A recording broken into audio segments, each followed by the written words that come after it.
विकसित भारत बिना शिक्षा की बुनियाद के संभव नहीं हो सकता। आपको शिक्षा का जो बाजारीकरण है उसे रोकना पड़ेगा।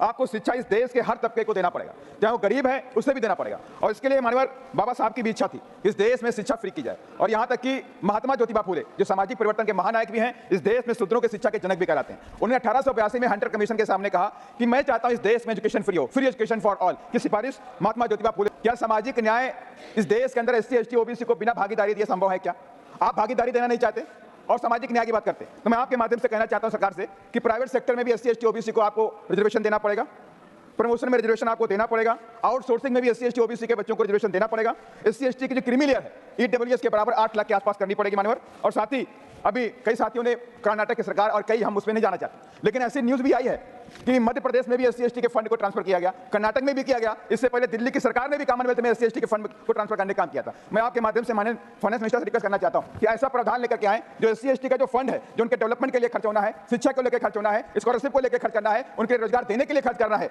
अल्टीमेटली उनके विकास के लिए खर्च करना है, वो पैसा उन्हीं के मद में खर्च किया जाए, उस पैसे कहीं और ट्रांसफर न किया जाए। माननीय कृषि क्षेत्र में हम किसान जो मजदूर होता है, कृषि मजदूर, खेतिहर मजदूर कहते हैं, उनकी तरफ हमारा ध्यान नहीं जाता। वो 200-300 रुपए के दिहाड़ी पे काम करते हैं, परिवार चलाते हैं, और जो शुरुआत की जो फसल का काम होता है, बुआई का काम होता है, तब मिलता है, कटाई के टाइम कब मिलता है, बाकी टाइम पे काम नहीं मिलता उनको। तो उनको लिए सरकार सोचे कि जो लोग भरी दोपहरी में फसल बोते हैं, भरी दोपहरी में पेस्टिसाइड का छिड़काव करते हैं, जो लोग फसल काटते हैं, मंडी तक पहुंचाते हैं, वो उनका जीवन कष्टों से भरा हुआ है, उनके कष्टों को दूर करना पड़ेगा। हमें खेतिहर मजदूर जो कृषि मजदूर है उसे भी सम्मान निधि देने का भी काम करना पड़ेगा।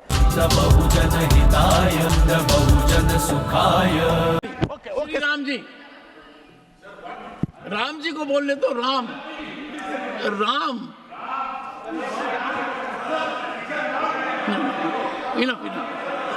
धन्यवाद मान्यवर। Nothing will go on record now, you have said enough, thank you. आपने बजट पर चर्चा पर बोलने का अवसर दिया और साथ ही मैं आभार व्यक्त करता हूं अपनी पार्टी की मुखिया आदरणीय बहन कुमारी मायावती जी का भी। मान्यवर, बजट का इंतजार देश के मध्यम वर्गीय जनता को ज्यादा होता है। इंतजार करते हैं लोग, अखबार लेके बैठ जाते हैं कि आखिर कल मेरे सामने क्या आने वाला है। लोग सोचते हैं कि आटा, दाल, चावल, किताबें, गैस, पेट्रोल, डीजल, खाद, बीज, इस सब के दाम कम होने वाले, लोग खुशी मनाने वाले होते हैं।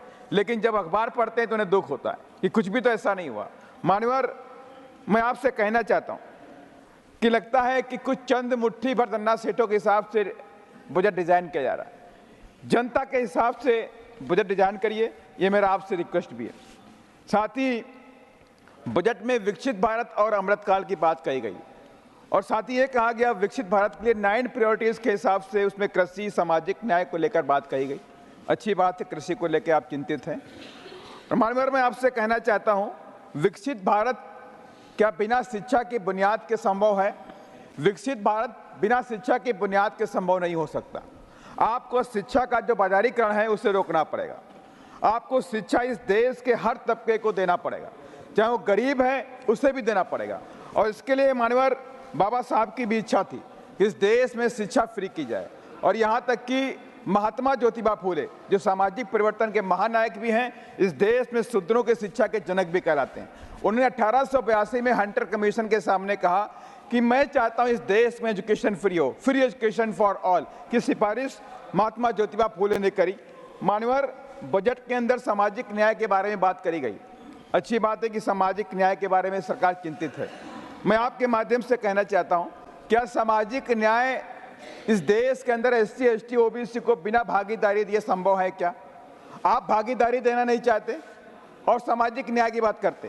तो मैं आपके माध्यम से कहना चाहता हूं सरकार से कि प्राइवेट सेक्टर में भी SC ST OBC को आपको रिजर्वेशन देना पड़ेगा, प्रमोशन में रिजर्वेशन आपको देना पड़ेगा, आउटसोर्सिंग में भी SC ST OBC के बच्चों को रिजर्वेशन देना पड़ेगा।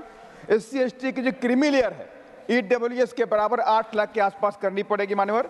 और साथ ही अभी कई साथियों ने कर्नाटक की सरकार और कई हम उसमें नहीं जाना चाहते, लेकिन ऐसी न्यूज भी आई है कि मध्य प्रदेश में भी SC ST के फंड को ट्रांसफर किया गया, कर्नाटक में भी किया गया। इससे पहले दिल्ली की सरकार ने भी कॉमनवेल्थ में SC ST के फंड को ट्रांसफर करने का काम किया था। मैं आपके माध्यम से माननीय फाइनेंस मिनिस्टर से रिक्वेस्ट करना चाहता हूं कि ऐसा प्रावधान लेकर के आए जो SC ST का जो फंड है, जो उनके डेवलपमेंट के लिए खर्च होना है, शिक्षा को लेकर खर्च होना है, स्कॉलरशिप को लेकर खर्च करना है, उनके रोजगार देने के लिए खर्च करना है, अल्टीमेटली उनके विकास के लिए खर्च करना है, वो पैसा उन्हीं के मद में खर्च किया जाए, उस पैसे कहीं और ट्रांसफर न किया जाए। मान्यवर, साथ ही मानवर, मैं आपसे एक बात कहता हूँ, आप तो फार्मर लाइन से जुड़े हुए हैं, मैं भी एक फार्मर हूँ। इस देश के अंदर कृषि क्षेत्र में आपने किसान सम्मान निधि देने का काम किया, एक अच्छी बात है। लेकिन मानवर, मैं आपसे कहना चाहता हूँ, रिक्वेस्ट है कि कृषि क्षेत्र में हम किसान जो मजदूर होता है, कृषि मजदूर, खेतिहर मजदूर कहते हैं, उनकी तरफ हमारा ध्यान नहीं जाता। वो 200-300 रुपए के दिहाड़ी पे काम करते हैं, परिवार चलाते हैं, और जो शुरुआत की जो फसल का जो काम होता है, बुआई का काम होता है तब मिलता है, कटाई के टाइम तब मिलता है, बाकी टाइम पे काम नहीं मिलता उनको। तो उनके लिए सरकार सोचे कि जो लोग भरी दोपहरी में फसल बोते हैं, भरी दोपहरी में पेस्टिसाइड का छिड़काव करते हैं, जो लोग फसल काटते हैं, मंडी तक पहुंचाते हैं, वो उनका जीवन कष्टों से भरा हुआ है, उनके कष्टों को दूर करना पड़ेगा। हमें खेतिहर मजदूर, जो कृषि मजदूर है, उसे भी सम्मान निधि देने का भी काम करना पड़ेगा। मान्यवर, एक आपसे और रिक्वेस्ट है कि हम स्पेशल इकोनॉमिक जोन बनाते हैं बड़े बड़े उद्योग धंधों को स्थापित करने के लिए, लेकिन वीकर सेक्शन जो है वो मजदूरी पर डिपेंड करता है। वीकर सेक्शन के लिए भी हमें प्रावधान करना पड़ेगा कि हमें वीकर सेक्शन एग्रीकल्चर जोन बनाने पड़ेंगे, और उनके लिए हम जमीनों के पट्टे दें ताकि वो लोग अपने पैरों पे खड़े होकर के वहाँ पे खेती बाड़ी कर सकें। मान्यवर, आपके माध्यम से एक लास्ट पॉइंट मैं कहना चाहता हूँ। सरकार ने अमृतकाल का बात रखी है, लेकिन अमृतकाल की बात अच्छी लगी, लेकिन उसके लिए आपको स्पेशल प्रावधान भी करने पड़े।